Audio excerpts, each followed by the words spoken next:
Hola mis queridos amigos, nuevamente con ustedes, su doctor Tigre, que ronca en esta negra noche neoliberal latinoamericana, sudamericana, ecuatoriana, que aspiraba a que el día de ayer se terminara esta de la noche latinoamericana neoliberal.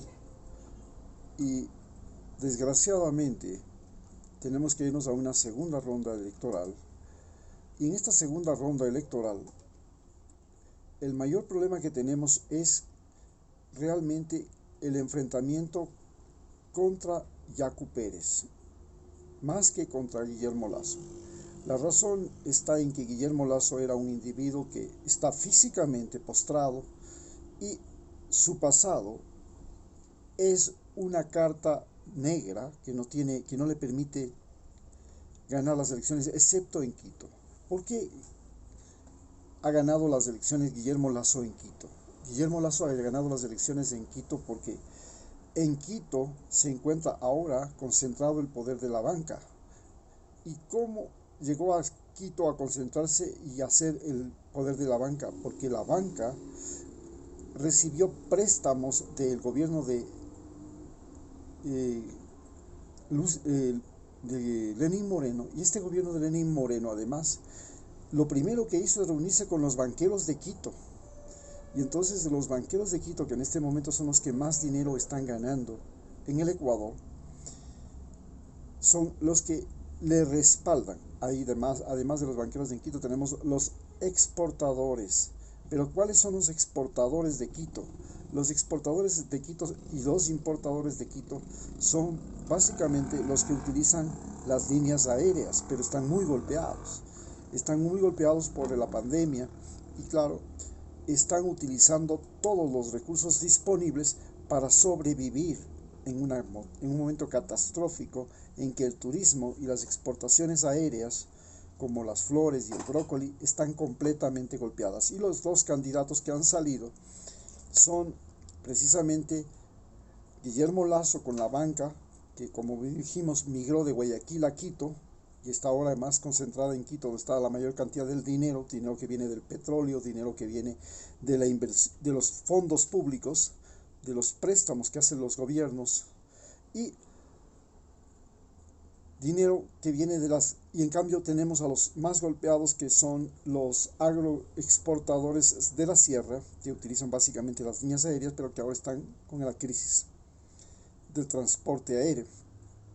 Esto hace que en Quito haya triunfado Guillermo Lasso. Pero ¿qué es lo que tenemos y por qué es tan peligroso Yacu Pérez? Yacu Pérez es un peligro para el Ecuador y para Rafael Correa, porque Yacu Pérez revive lo que fue la conquista española en 1534. Recordemos que en la conquista española en 1534, los cañaris se prestaron y se aliaron con los españoles para derrotar a los Panzaleo Puruáes y los incas, que estaban más al norte, y apropiarse del reino de Quito. 40.000 cañaris se aliaron con Sebastián de Benalcázar, el conquistador español. Este fenómeno se repite en este momento.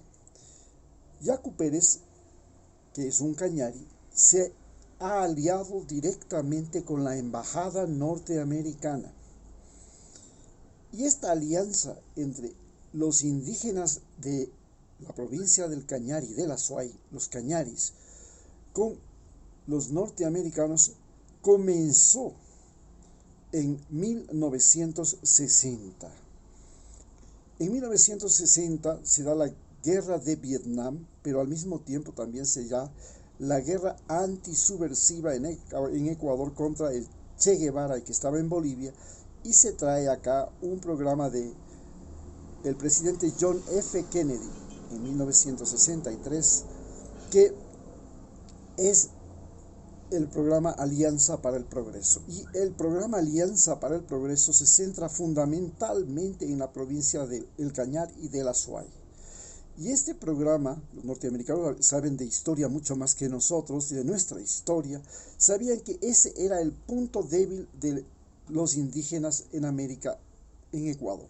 Sabía que los cañaris habían sido indígenas que habían estado contra los incas. Y a partir de eso llegan a la provincia de la Azuay y comienzan primero una reforma agraria en 1964 a 1968, en que llega una junta militar con Gándara Enríquez a la cabeza, y esta junta militar hace la primera reforma agraria. Y luego llega una segunda reforma agraria con el general Guillermo Rodríguez Lara, y en esas dos reformas agrarias se centra la redistribución del territorio ecuatoriano en beneficiar sobre todo a los cañaris. ¿Cómo? Pues los cañaris, ya en la época de los españoles, fueron muy mal pagados. Eran 40.000 cañaris que ayudaron a Sebastián de Benalcázar, que apenas tenía 200 conquistadores, 200 soldados y 2 negros que le acompañaban y que fundaron la ciudad de Quito, y que no murió nadie gracias a que los cañaris fueron los que fueron a enfrentar a Rumiñahui y lo capturaron, lo torturaron y lo mataron a cambio de que confiese dónde está el tesoro de los incas. Nunca lo confesó y hasta ahora se sigue buscando ese famoso tesoro de los incas que se supone está en alguna parte de los Andes de Ecuador. Bien, ¿qué es lo que sucede después? Cuando llega la década de los 60 y llega Alianza para el Progreso, se les entrega a los cañaris tierras en la Amazonía y se produce la mayor migración de indígenas de la sierra hacia la provincia de Morona, Santiago, y les quitan territorio a los Shuar. ¿Pero por qué les quitan territorio a los Shuar y no a otros indígenas que estaban más al norte? ¿Y por qué son los cañaris los que hacen esta invasión al territorio de los Shuar en las provincias del sur de Ecuador? Eso quiere decir en Morona, Santiago y Zamora Chinchipe. Se produce porque los Shuar, a su vez, habían sido conquistados moral y religiosamente por una secta norteamericana o una congregación norteamericana llamada los Salesianos. Y los Salesianos comienzan a crear escuelas en el territorio de Morona, Santiago, y en ese territorio crean diccionarios para enseñarles a los Shuar el, entre paréntesis, inglés primero y el español después. Hacen lo mismo que hicieron con los guaraní. Primero les enseñaron con el Instituto Lingüístico de Verano, les enseñaron primero inglés y luego secundariamente español. Lo mismo hicieron con los cofanes, allá en el territorio de Texaco, con el Instituto Lingüístico de Verano también, y con las misiones evangélicas en Pastaza. Primero les enseñaron inglés y luego español. Y así, además, introdujeron dentro de la provincia de Cañar y la provincia de Azuay la religión evangélica. ¿Para qué? Para oponerse a la teología de la liberación que prosperaba en la provincia de Chimborazo, como un señor peruano que era el obispo rojo, según lo calificó el mismo Papa Juan Pablo II.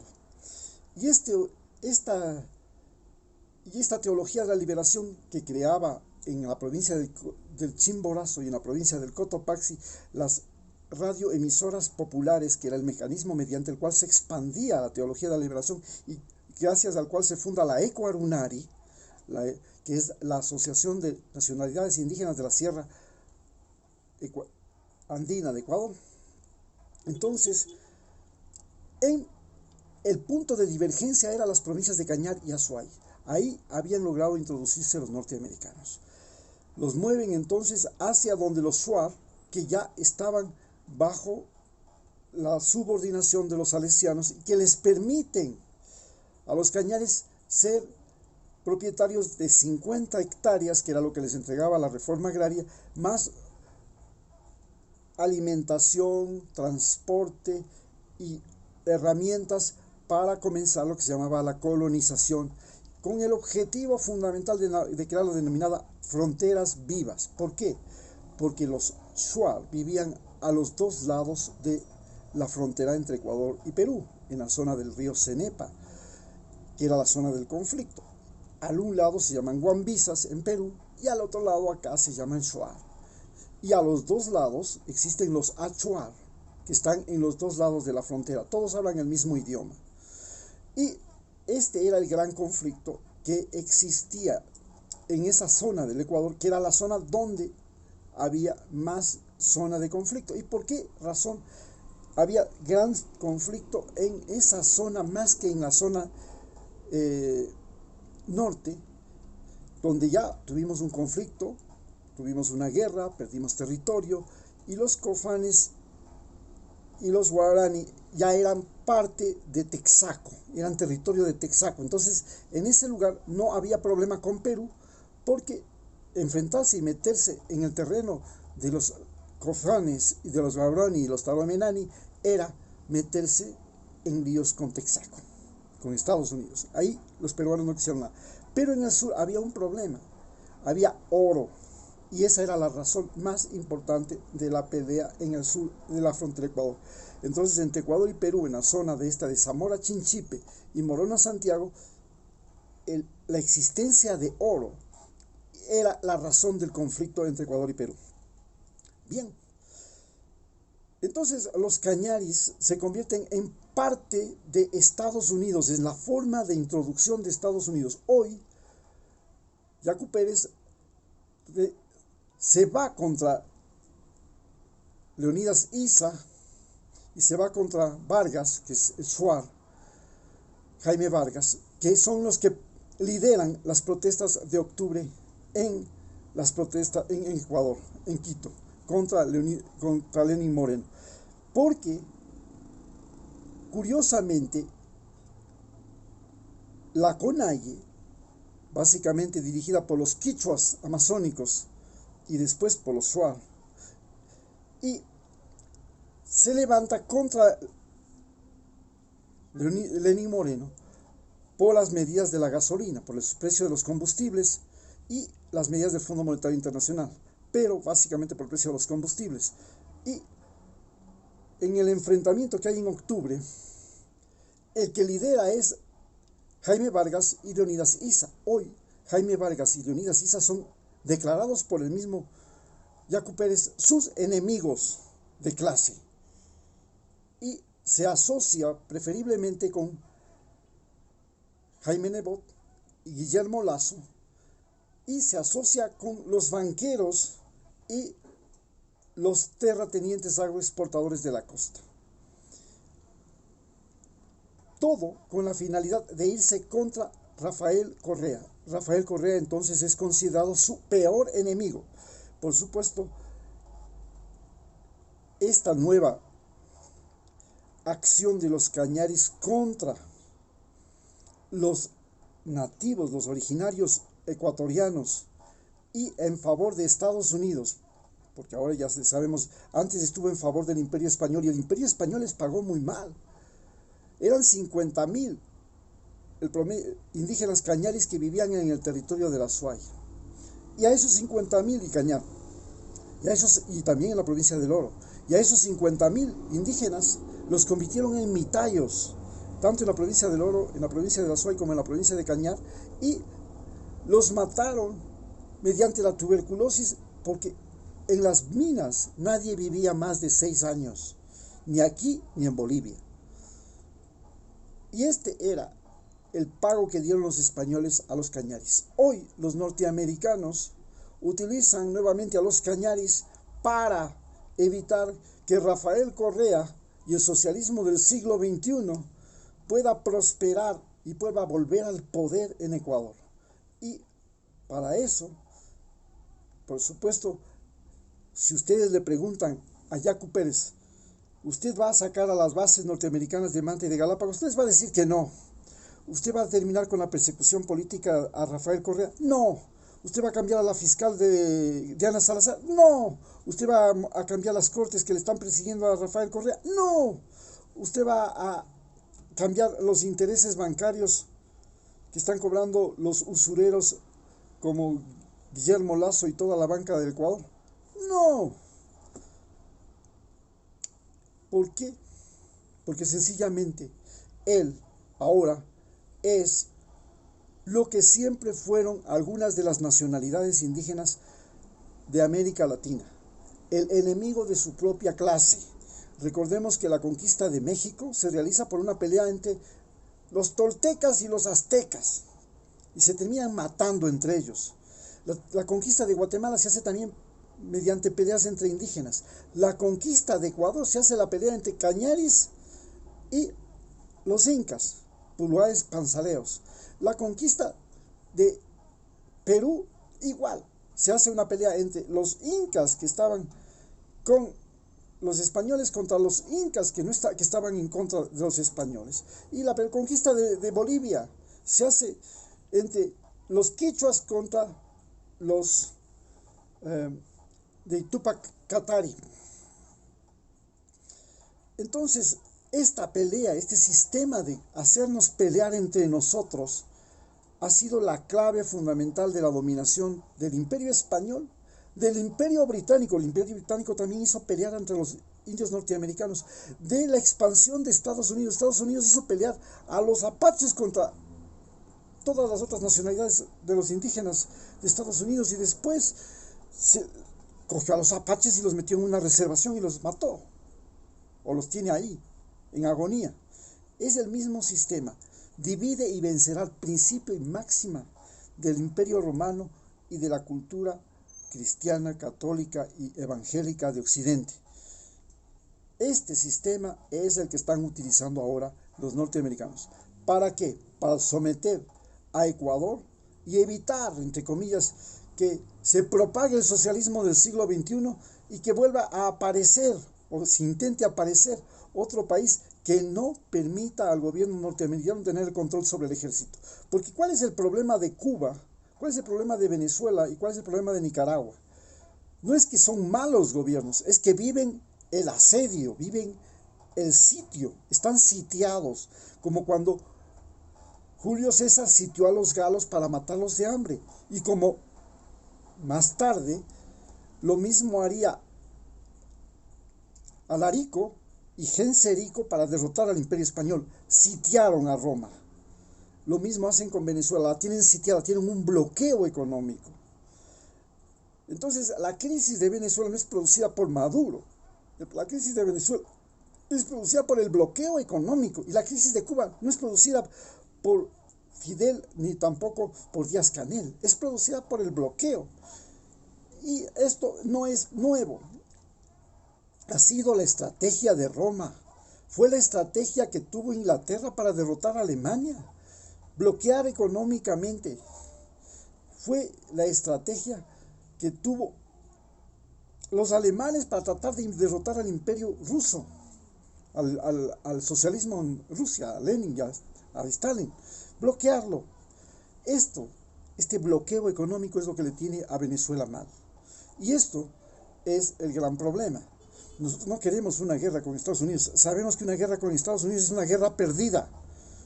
Como todo, si es una guerra militar, peor todavía. Ellos no solamente que controlan nuestro ejército, nos equipan, nos entrenan, nos manejan, deciden nuestra suerte y muerte. No podemos pelear contra ellos. Por eso hay que eliminar el ejército. Hay que crear una policía fronteriza, una policía costera, pero el ejército no podemos mantenerlo porque nos cuesta. ¿Quiénes nos venden los aviones? ¿Quiénes nos venden los tanques? ¿Quiénes nos venden los equipos? ¿Quiénes nos venden las balas?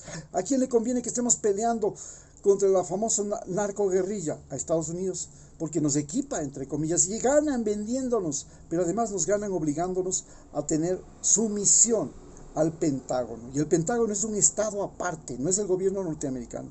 El Pentágono es lo que es la Guardia Pretoriana en la época de Roma. Cuando la Guardia Pretoriana llegó a tener tal poder, fue la que impuso los últimos emperadores romanos, hasta un emperador, el último que tenía solo 9 años. Lo mismo es el Pentágono, es la Guardia Pretoriana de Estados Unidos. Y Estados Unidos es un imperio industrial que está evolucionando a dejar de ser imperio y convertirse en el país más influyente del mundo.